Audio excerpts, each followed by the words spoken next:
citizen, same vision is for equal rights and justice for the people them. What's happening to this beautiful world that we're living in? World citizen, lift up your voices. Welcome to another episode of the People Powered Planet podcast. Today we have as our guest Michael Walsh. And Michael Walsh is a global citizenship scholar and a global citizen philosopher, an expert in advocating that every human being has inalienable rights and to all their basic needs and to promote those rights and secure their individual sovereignty. Now, he's actually been working on how do we create digital identities globally. He talks about the global citizen ecosystem and a design system for how we can identify ourselves as individuals and how that plays into creating our people-powered planet. Before I get to specifically talk about Michael, I want to give you a little background about why this is important for our show and what it has to do with Gary Davis and the World is My Country website, the World is My Country movie, and his great story. Gary, yeah, there he is, The World is My Country. Gary looked at the world a different way. He was an actor. And when other people would come across a border, they would see, these border guards and the barbed wire and be intimidated. Gary, as an actor, saw it as a set. These are guys in costume and all these props, barbed wire stuff. These are props to intimidate us and get us to play into their game. So as an actor, he decided to undertake bringing them into his game and had incredible experiences around the world, as you've seen. But one of the things that happened is that, as you know, he played some role right at the eve of that passage of the Universal Declaration of Human Rights, mobilizing 20,000 people on December 9th to demand world citizenship and respect for the rights of all human beings. And the very next day, December 10th, the Soviet Union, who had been adamantly opposing the declaration, stepped aside and let it get passed unanimously. Now, those rights state in them, in Article 13b, it states that everyone has the right, let me give you the exact quote here, everyone has the right to leave any country, including his own, and to return to his own country.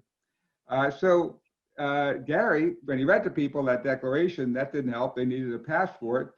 He created a passport under that mandate of the Universal Declaration of Human Rights, a world passport.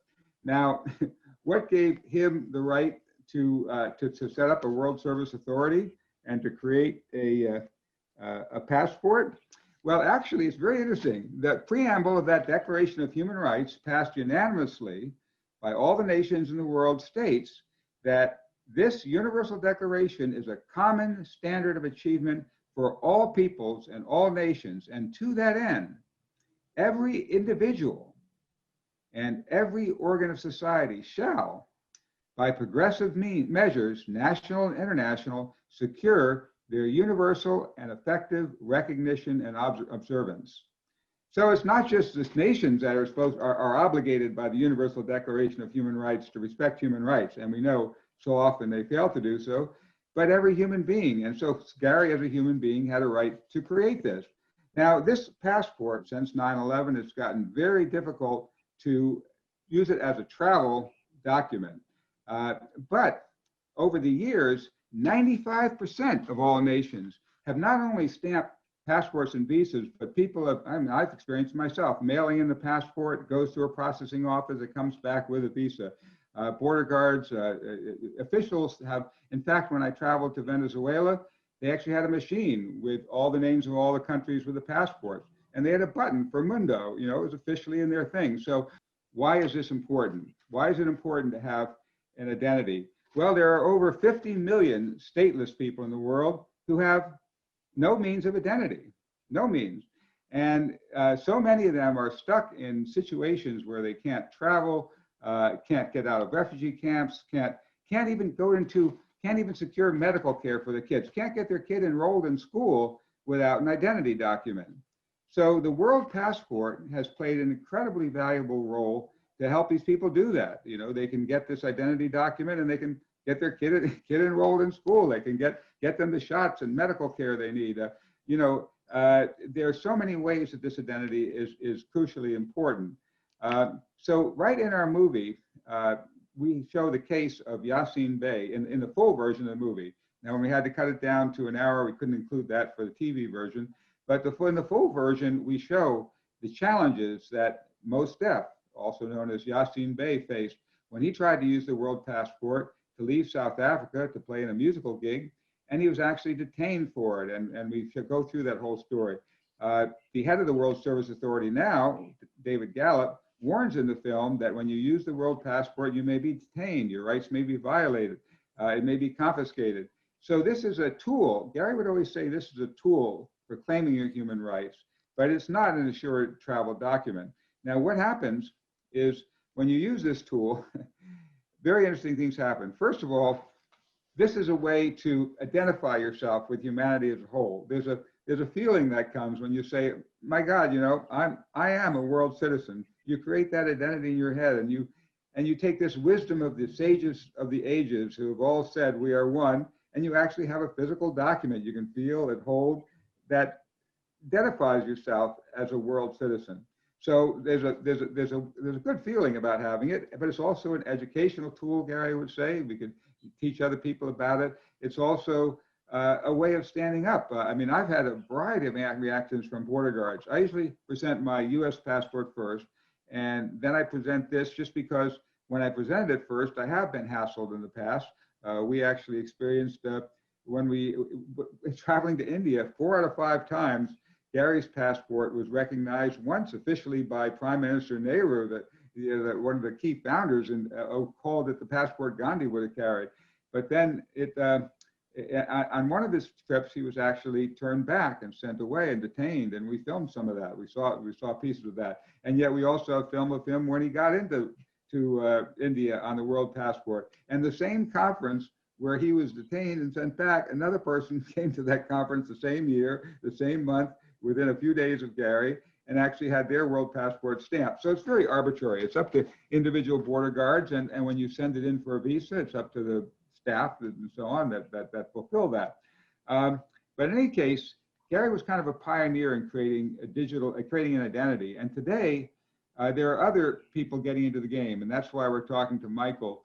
It used to be that encyclopedias were only for learned scholars, and we had Encyclopedia Britannica, and you had to be some super expert. Now everybody in the world can interactively be part of putting information in Wikipedia. Here we have an encyclopedia that's now interactive for the people of the world. Same thing with currencies. Currencies at one time were only nation states put out money. Now we have cryptocurrencies, and new currencies are rising where the people of the world can get together. And Gary was a pioneer in that one too. He created the kilowatt dollar and the idea of world money, which is really advanced even beyond the cryptocurrencies, because they're all individual currencies too. Gary saw one currency for the planet that we could create. But now we're very excited to talk to Michael, because now there are a number of players coming aboard creating new digital identity documents. There are people are taking that responsibility they have under the Universal Declaration of Human Rights to let people identify themselves. And when I visited David at the World Service Authority, they have file cabinets full of desperate people and people talking about the powerful tool that how this got them out of refugee camps, how it saved their family, how it transformed their lives. And they've had people at the UN send, well, there's actually a whole separate podcast about that. If you go to the peoplepoweredplanetpodcast.com and scroll down to the bottom of the page, it's a World is My Country club page, you'll see the actual two podcasts we did with David, where he talked about the power of this document right now, where the ways it's helping refugees and ways it's helping people. Well, for instance, when gay rights were outlawed, it helped the world marriage certificate based on another clause. Every document they issue is based on a clause in the Universal Declaration of Human Rights. And that helped people to be able to get housing together, or when their marriages wouldn't be recognized. Or, there's zillions of ways this can be a useful document, even in this era when nation states aren't officially recognizing it. So what I want to talk to Michael about today is some of the cutting edge work he is doing in working to create a secure digital identity. Tell us a little bit more about your system and how this ties in to being citizens of one world. Thank you, Arthur. Absolutely, everything that the World Citizen book and everything that Gary Davis created was such a revelation to me. Sorry. When I discovered it, just by meeting you and Melanie right about a month ago. And so I've been trying to catch up. But what a great story, and what a amazing documentary that you created that told his life story, because it's very much in line with the concept and philosophy of global citizenship. So first of all, global citizenship is really interchangeable. I see no differentiation between the two. So what our primary goal, what we want to achieve, is to use a new type of technology called holochain to have a distributed system of citizen governance where each citizen can have a voice, where you can really move towards a system of digital democracy and citizen voice. And so now, can you explain, for those of us who are laymen in this, what is holochain? Sure. Well, do you want me to, I could do a couple of slides on the pitch deck, which would help to bring that to light. You want me to start that now, or? Sure. Sure. Well, first you explain it in your own words, and then let's see the slide. Yeah, of course. So holochain is a great new technology. I would say it's a variant. It's an advanced version of blockchain, because Bitcoin itself is built on blockchain. Bitcoin is not blockchain. It is built on on blockchain. And holochain set out to develop a new system which takes care of all the issues and technical problems that blockchain in its original formation that it has. And so holochain allows the creation of independent nodes. Wait, before we get into that difference, for many people, even blockchain kind of eludes us. Let me try to tell you what I think blockchain is, and you can correct me. Okay. Yeah. I think the idea is that you have all of these. Each person on their computer is verifying the information. Well, let's put it this way. Originally, you have your checkbook, and you have a ledger in it, and you write a check, and you keep your check ledger. Right. Now, the bank has a big central ledger where they're keeping all that. But people said that's vulnerable. Somebody could crack into the Absolutely, bank. that's correct. It could fall apart. So instead, how do we create a distributive ledger kind of that goes to everybody? We call them spreadsheets, that lay it out, Right. who owns what, who has what. Well, and they create a system where interactively everybody can help be anonymously verifying the data of everybody else. So we know that all these checkbooks in base are all balancing. They're all balancing globally, interactively, and we've all got a chain that makes this work. So you have currency, and the currency is valid, and people aren't making it up, and so on. Is that kind of am I grasping it? Yeah, that's actually pretty accurate, Arthur. What blockchain is it's a distributed ledger which is recreated across computers around the world. So it's immutable. So let's say a hacker tried to attack a couple computers. He could successfully change a few ledgers, but you can't change all of them. And so that's what it creates, a permanent record, and it's replicated. The Genesis blockchain was the first block, and it's just basically a block full of data. And then when it's full, the blockchain miners will verify it. Now, that's so quickly as I can.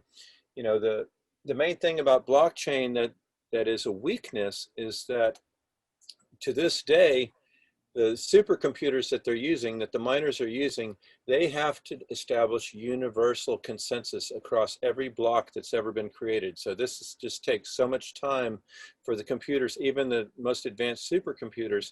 And so by consensus, you mean they're all verifying the same data and all agreeing that they have to go back through every block and verify every one.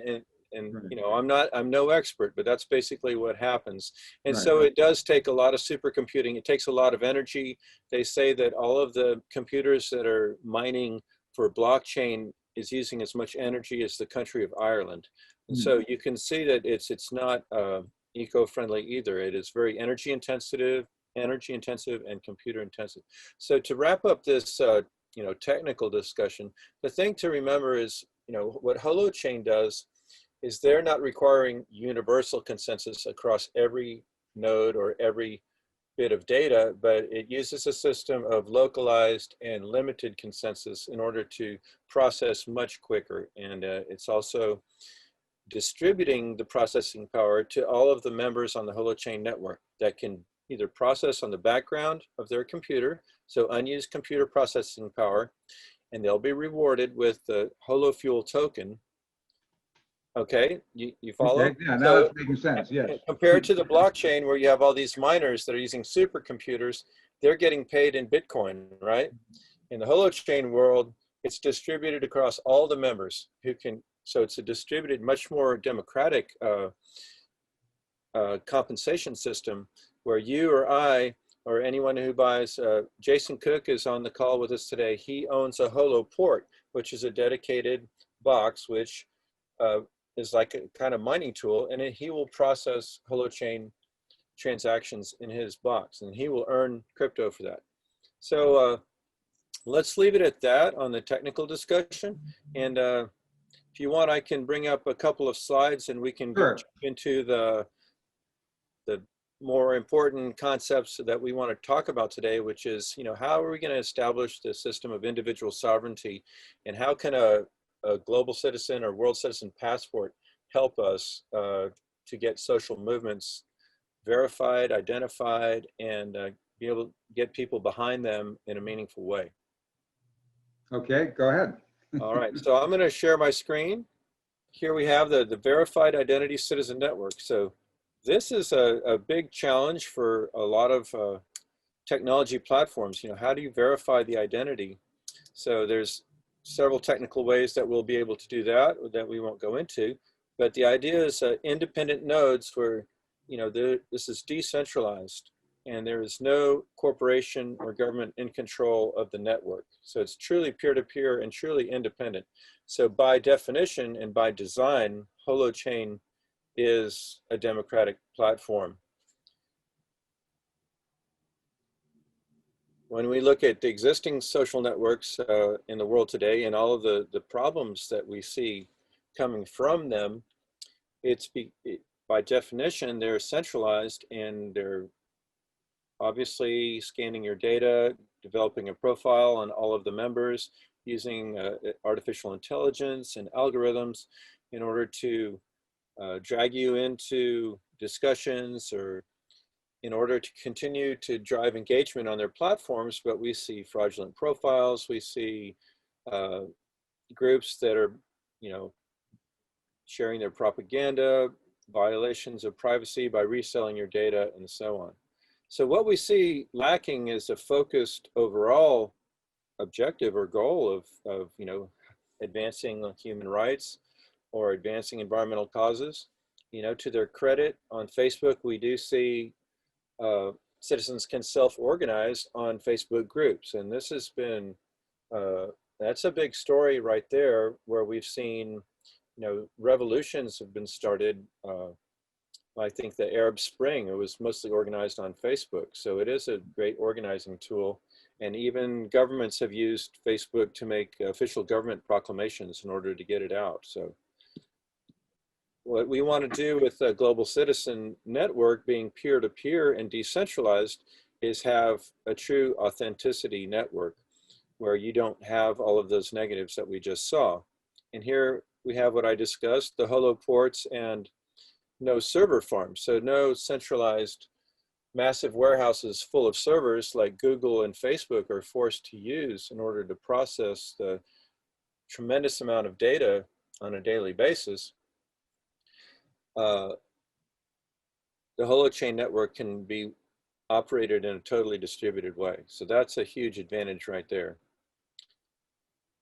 On these individual nodes with an individual verified profile, that's where we want to establish the sovereign identity and have our first step might very well be to connect with the World Service Authority and say, let's share this information and let's reach out to all of your existing members and get their physical passport identity transferred onto the network, so they have their online identity, which is permanent and encrypted and safe.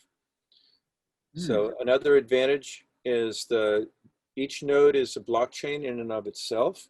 So each node you can use for your own private data, and you can own your own data, and it won't be scanned and it won't be violated. And you could have such things such as your own medical data, all your medical history, and then you would have the capability of sharing it only with the parties that you wish to share it with.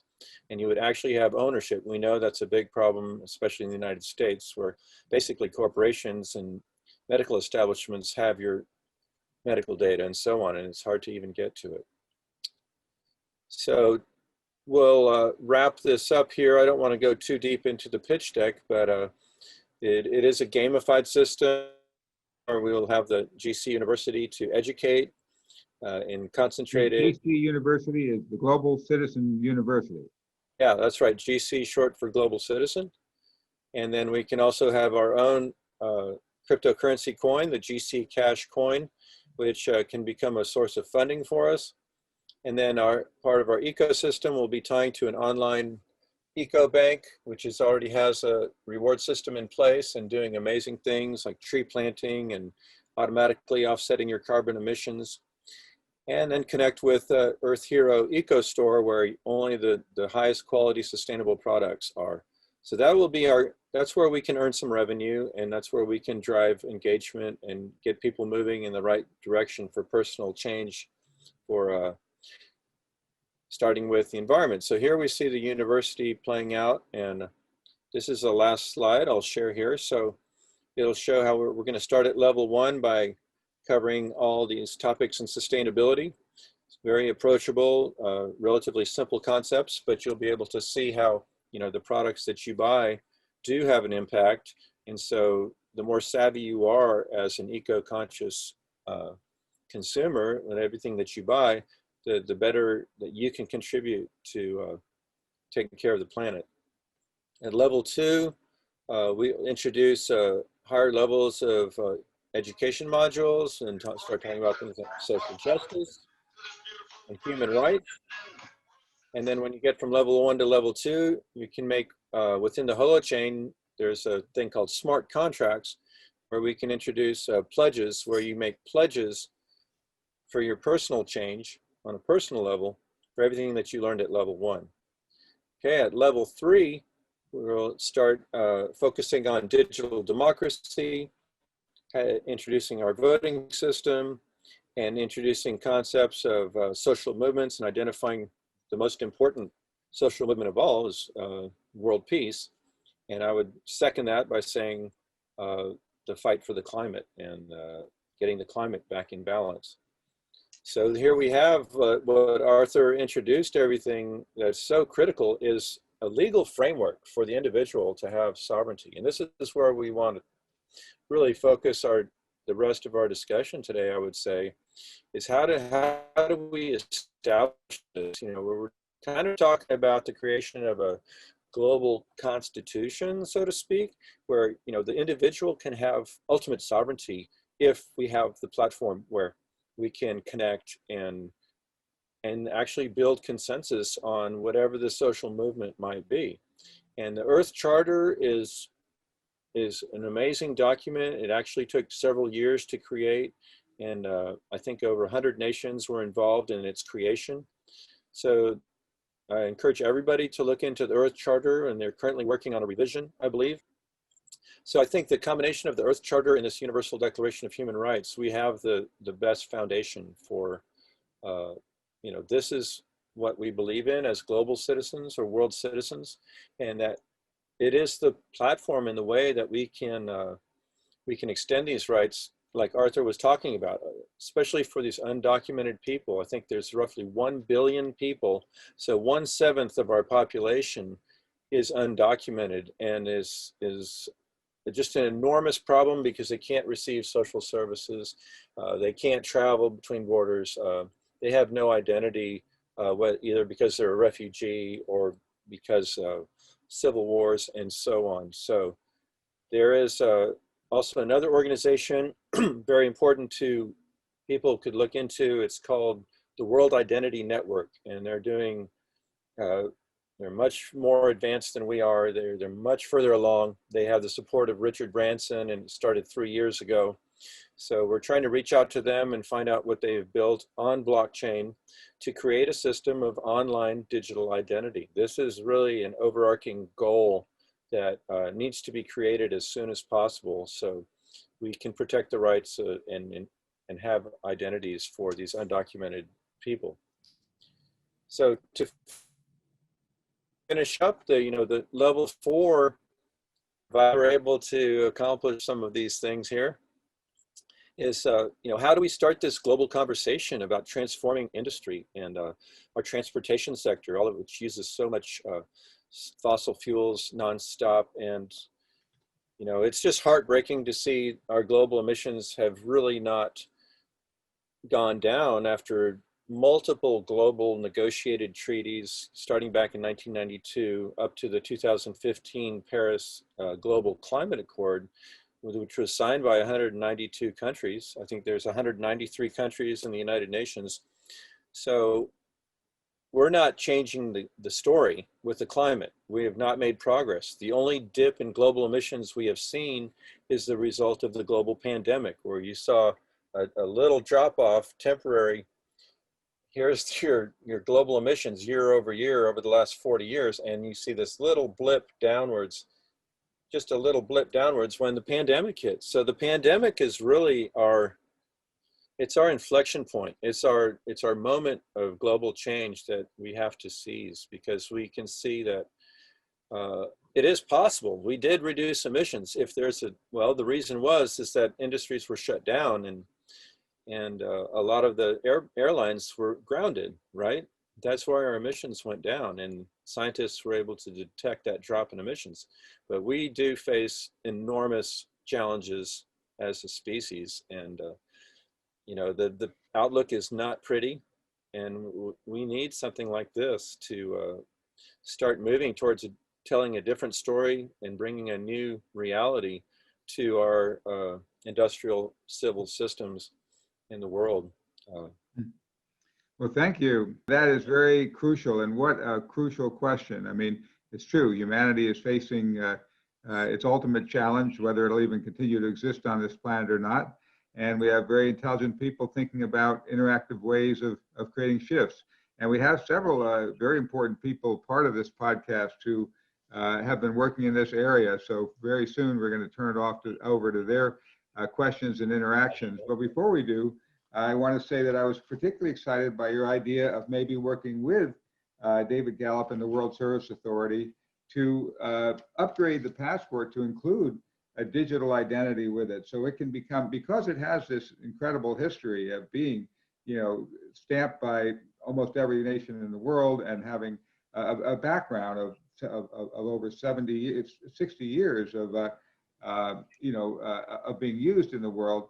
I think the idea of upgrading it to a digital platform and giving it a digital identity and helping it be a part of this, because it could be that the big corporations, and as you mentioned, they get together, the Elon Musks and others, and they create a digital identity. But we're also seeing in the world how often, like as you were mentioning, the problems with Facebook, it becomes a way of manipulating us for sales and so on.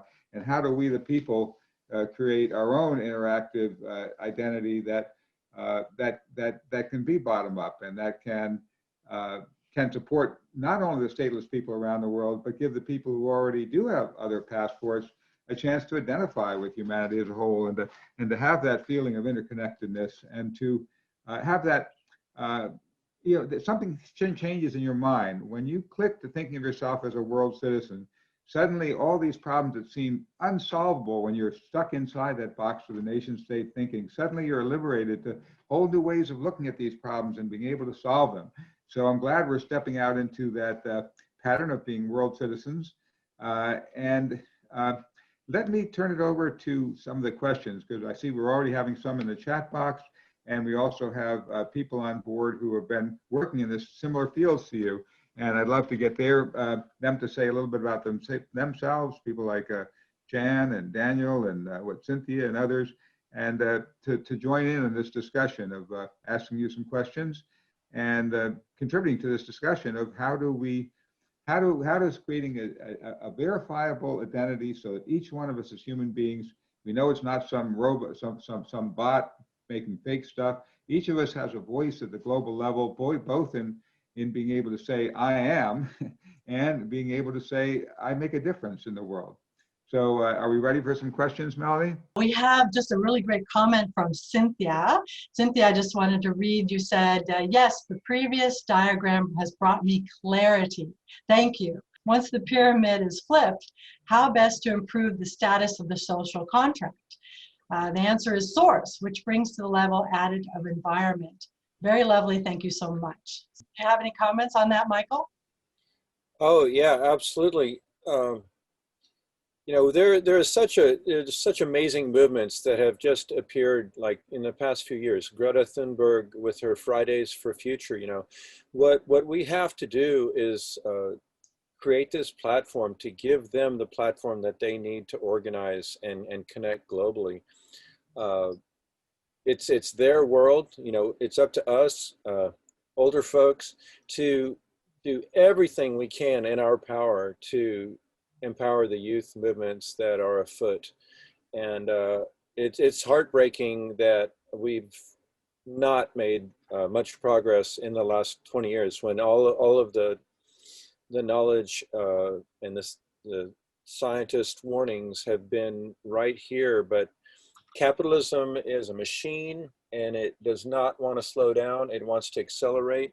It wants to get resources and turn them into money. And how they get the resources is not always done in an ethical way. And we know all of these things. So I think the environmental story is the great starting point. It is up there among the top social movements. And I think when I was talking about the world peace movement, you know, we need to start this conversation of, you know, the current state of the Cold War, which does exist today between China and the United States and Russia, China building bases in the South China Sea, and China building aircraft carriers. All these efforts towards militarization and domination, which we could say is the colonial or the nation state mindset for domination, that's really the story that has to change. And then it's key for the environment, because if we do somehow by a miracle achieve world peace, look at the world peace, what I like to say is the peace dividend of, you know, we don't need to disband all of these military structures. I mean, they're great organizations in and of themselves. They just need to repurpose their mission. What is their mission? You know, all of these ships can become scientific vessels and do research, or they can be delivering aid around the world when disasters hit. Increasing hurricanes and natural disasters. Aid needs to move quickly to help people that are stranded and starving. So I think the military infrastructure can be repurposed and have them become, you know, the Army Corps of civil engineers and be building bridges and be building solar systems and around the world, and transferring the technology that we have to the third world for smart infrastructure development, which is what the United Nations calls the Sustainable Development Goals, which is what globalcitizen.org is working closely with the United Nations to get this story out about how we need to develop sustainably and bring the best technology to the forefront and share it with countries around the world. So, wow, Michael, I love that. And I love, people don't realize, yes, we could use the military structure for so many better things. I mean, absolutely. I thank you for bringing that up. And thank you so much for clarifying a lot of this information. A lot of people are kind of in the dark, and putting it into layman's terms, that's very helpful. So thank you for all this. And we do have a question from Daniel. Daniel, go ahead. Yeah, great presentation. This is like so cutting edge, and I'm forcing Larry to listen to it too, who I caregive for. So he's good. Stanford educated. He's from another planet because he was born before the A-bomb went off at Hiroshima. So Tim Leary used to say everyone who was born before the atomic explosion is from a different planet. So we've got 2 planets represented here in Thousand Oaks. Yeah, I love the idea of a, 1/7 of the people is non-identified. I mean, what a crippling issue for human rights. But the question is, not one vote per CPU, because you can spoof computers, obviously. So I think to create proof of humanity, maybe have like other people can vouch for you on the blockchain or on the Exactly. ledger. Good idea. Yeah. So take your ideas, put them in a spreadsheet, make them semantically web readable, which means machine readable and human readable, and then we can create this quality progress kind of quality policy. I call it Cuponomics. Because the key to like defusing all this anti-globalist sentiment is saying it's voluntary. It's an opt-in. No one's going to cram these global things down your throat. We've got, because if you ask like the John Birchers, what's your solution? How are we going to save the biosphere? How are we going to save Spaceship Earth? They really don't have one, but they know they don't like the coercive, top-down mega control solution. So let's create this bottom-up voluntary, progress solution. And you probably already have an answer to that proof of humanity question, but that's my thank you, Daniel. Yeah, that's really, and it is no easy challenge whatsoever to develop, how do you onboard 1 billion people and verify their identity and make sure they're authentic? This is a monumental challenge, and I do not have the answers to that whatsoever. Now, there's certainly, there's many tools that we could try to implement, and then that's going to be our big challenge in developing the platform is what are the multiple ways that we can verify identity, going from, zero, someone who has 0 documents whatsoever, to somebody that might have some documents and so on. But I have heard of that idea. Think about LinkedIn, it's a great comparison, say I think I have about 4,000 connections on LinkedIn currently. Now, I don't know 4,000 people, but I have connected with them in one way or another over the years in a tangential kind of way. So some of them I do know well, they could vouch for me and say, yes, I know Michael Walsh. And so we could have some sort of system where other people on the network have vouched for your identity. I think that's an insightful comment and a good way to verify identity. So that, along with multiple other tools, whatever we can come up with to verify identity, this is the holy grail. It's so essential to any kind of network that is created in the world moving forward. Because we see that Facebook is, in my opinion, cannot be fixed. I mean, and they've admitted it themselves. It's just so big, and there's only so much they can do. Anybody can jump on there and put on a costume and start a new profile in 3 minutes, and there's nothing they can do about it. So how do we learn from what they have created? There's over 2.4 billion people on Facebook. This is an extraordinary phenomenon for, talking about the big picture. So we know it is possible to create a global network. The question is, how do we build a better one? Well, first of all, we decentralize it. And second of all, we're going to have to try to figure out how to get verified identity. And then third of all, something that I haven't touched on yet really, is that what is the purpose for being here on this net? And are you going to post pictures of your pets and comment, or are you out to say, what can I do? Like what Arthur was saying, I am a citizen, I have purpose, and I want to do good, I want to do well in the world. So how do we connect people to get them involved with projects and start? And then that's what our job creation system is all about. It's actually a wealth transfer system. If we can get, I saw yesterday that the wife of Amazon founder Jeff Bezos donated $4.3 billion out of her total net worth of 60 billion. So that's a great start, right? There's the giving pledge for billionaires. So there's tremendous amount of money that can go into foundation that we're connected to, where we start a job system and we get young people can work in the field that they want to work in. And we can connect them to a nonprofit, which will get a good employee for free with the right skill set. We make these connections. We can do that on a citizen network, and then we get them paid with a real salary, and I would think a good salary, right? So Yeah. they can launch their careers and be working in the field, whether it's marine biology or rescuing animals. It can be any field that they want to work in. And look how hard it is for young people to get a job now, especially given the pandemic, and where they may be just devastated because the university system has been transformed to online.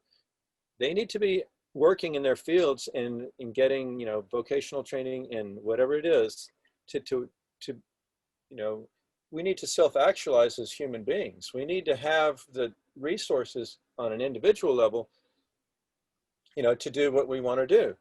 Yeah. I've had a lot of sacrifices myself over the past 10 years in order to be able to study and learn and do the things that I've done and connect with globalcitizen.org in New York and travel there. And I got to present to their board of directors. So, you know, I've only been able to do this because, you know, on a bootstrapping. So what I want to do is like, let's end this bootstrapping self-funded, you know, system, and let's get these young people and older folks that are looking for a job too, and let's get them working and contributing in a meaningful way and get them paid. And I You think know, there's no Michael, reason why we can't do that. yeah, it's so sad. People, young people, they just, what's got the most money, I'll go for that. And people are so unhappy in the jobs they're doing. They're not in the right jobs. They're not doing what they're supposed to be doing here. So thank you. Wow, so much, there's so much here. We got to get to our next question. We do have Jerry Tellman. If you go ahead, Jerry, with your question. Thank you, Melanie.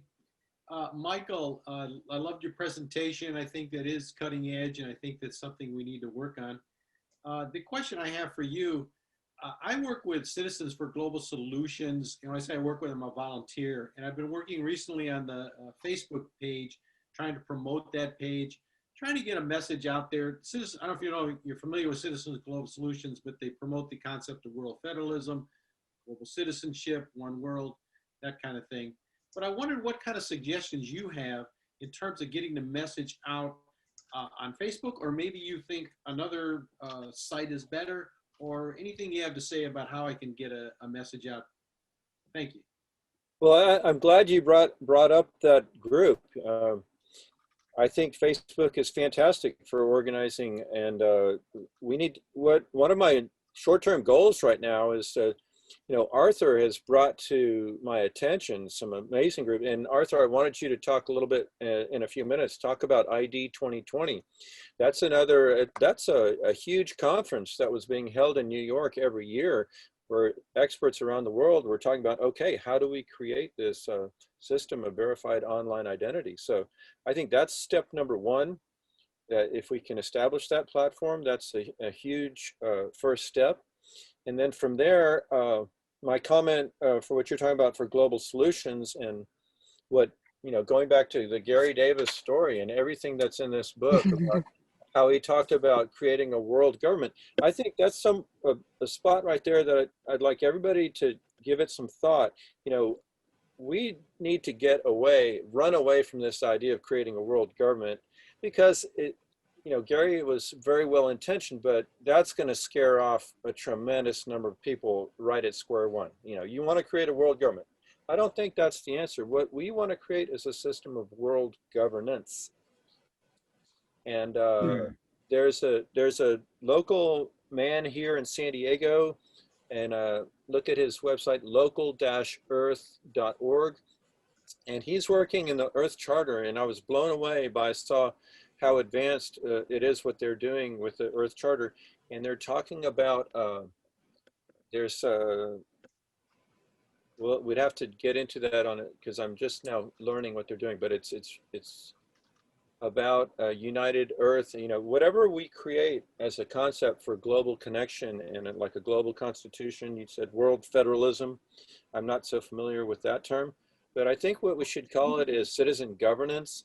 And what they were talking about, his name is Joshua Alvord, A-L-V-O-R-D, is a system of Gosh, I'm getting lost in these ideas, but Or maybe we should jump in with a little bit of, yeah. I know Jan has been very much working on a virtual state and some of the issues you're talking about. I don't know if you're ready to say anything about that, Jan. I think we're going to have you on a separate podcast for your own talk, but are you, do you have comments either on that or on ID 2020, or are you working in that same area? Well, maybe there is a chance to be back on that early next year. We're in discussion, and it reminds me also of a connection Arthur knows as well, and that's the lady who won this Global Challenge Prize on global governance. So that's a separate issue, but maybe it's nice to bring Michael in contact with those people as well, who won this Swedish award 2 years ago.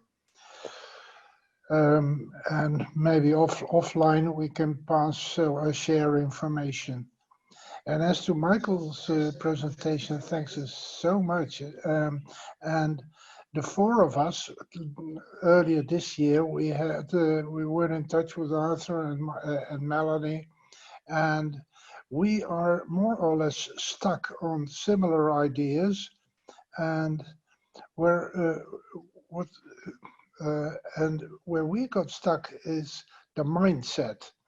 That it's all driven by, you mentioned already, nation states, NGOs, whereas there is a need for another approach. How do you reach hundreds of millions of people who are effectively non-existent? Yes. And we haven't found the answer. And you end up being in touch with people who are willing to sponsor, or NGOs, or governments, but governments are not interested in supporting these people. In the contrary, they want to get rid of them. Yes, well, obviously we have a tremendous, look at what Europe has been facing over the last several years with migration, and, Germany was open-hearted and allowed a tremendous number of refugees into their country, and it's created civil friction between the different cultures that have clashed and not necessarily, meshed together as we would hope. So I think, the answer lies in this concept. I think one way to look at the world is we need to see what is the infrastructure that exists in all of these countries. Why are people running away from their countries and having to go to a developed country at our own border here in the United States? They're coming from Central America, where gangs have taken over, or climate change and hurricanes come out and wipe out their crops, and they lose everything, and they're just trying to start over. They're trying to survive. So I think if we look at the lens of global sustainable development, and we transfer our technology and best practices of construction, dome homes, hemp concrete, things, and build the homes and infrastructure, and everywhere in the world we'll have clinics and schools and security. So that will solve it. That's the only way I see of solving a refugee crisis, is that you've got to rebuild nation states that exist in Guatemala and Honduras, and these countries need to be brought under control. And if the United Nations peacekeeping forces need to go in there, I don't know, that could be a solution, but there needs to be social stability, and there needs to be basic human needs met everywhere. And that is where our current global system is failing utterly. And like you said, governments are overwhelmed with their own issues in their own countries today within our current system. How do we create sustainable development in all around the world? That's our big challenge, and it needs to be based on sustainable energy, and their development needs to come through sustainable energy, not through burning through more fossil fuels to build everything that needs to be built around the world. So Let me just jump in on one quick thing on the idea of, I think you're right that the problem has to start with the breakdown of these nations, but it's not really a failure of those nations so much as a system which has forced nations that are providing the resources that are necessary for the world and for creating our phones and computers and so on, and created a continuation of a kind of colonialism which has extracted that and kept them from, and suppressed militarily social movements that would empower the people in those countries to take control of their resources and to be players on the world field stage where they could support their own people and not have to have them all running out. So it's not a matter of sending in peacekeeping troops to suppress them, just the opposite, that we need to pull out what is suppressing them and allow those people the power to organize, like you mentioned in Arab Spring, but also throughout Latin America, people who are citizen movements coming together to take control of their resources and to contribute on the world stage as citizens and not to be having people flee. So all we have to do is get that sort of remnants of the imperial system off of them, and people will come together in more positive ways. But I just want to jump on that a minute before we turn it back to Melanie for more questions. That was excellent, Arthur. And yeah, we need human rights all around the world. Yeah, we just want to go to our next question. We do have Claire. Claire, go ahead with your question. I think sort of you're combining two problems. One is the money issue. And so I ask, is it similar to credit union? The second is I am a world federalist, and it is about countries that act like states as part of a one whole. And how would you guard against deposits from drugs and arms? And could national digital banks incorporate ecology, human rights, and health? So are you talking about on our platform, how we would incorporate a form of banking? No, I'm asking if national banks could do that. There's an idea about Canada making a special bank that would be run by ecological ideas and normal digital things and have identification without having banks. The age we're living in right now, I mean, the financial world obviously is being turned upside down with the concept of cryptocurrency being capable of being peer-to-peer and bypassing the traditional stranglehold that, you know, these huge banks have on, you know, who gets money, who gets loans, and what gets funded and what gets built. You know, this is what the moment that we need to see. So I'm not sure if I would say, you know, any kind of development bank is a great idea. You know, if you get funding into the sustainable development goals for each location on Earth, and, you know, and that creates jobs right there for all the citizens of that impoverished country. They need training on the ground, and we can do training online now. So the digital divide must end. You know, we need to have training systems and computers and classrooms, digital or physical, you know, everywhere in the world. So people, you know, when we do bring this new technology and ways of building, you know, sustainable homes, sustainable food systems, sustainable energy systems, you know, to villages or locations, even, you know, existing cities in the world that need to be completely transformed for energy efficiency and renewable power. You know, that's what the Green New Deal is all about. It needs to be a global Green New Deal, because how are we going to reverse our emissions if we continue under the current paradigm? You know, nothing is really changing unless we have a new system of funding and a new system of getting quality infrastructure built and getting the local citizens trained and get them the jobs that they need to create their own sustainable villages and their own sustainable country. Good, excellent. And we would like to go to a comment by Tom. He says, I'm curious what Michael thinks about the soon to be released currency by Facebook called Libra. That's a good question. I was speaking with somebody about that just a day or two ago, and it's not something I've followed too closely, but I think there's been huge pushback that Facebook was doing this Libra currency because they're so powerful to begin with, and over 2 billion people. If they develop a successful, it's just concentrating more power into Zuckerberg's world than he already has, which many critics claim, I think correctly, is way too much.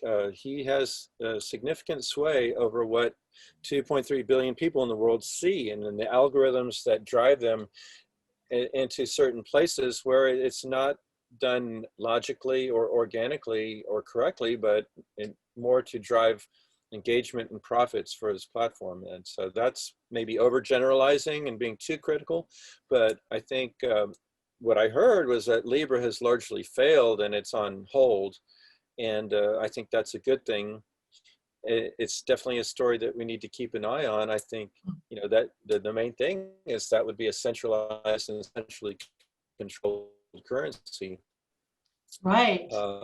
In a way, you know, you look at one more thing, several major banks have created their own cryptocurrency.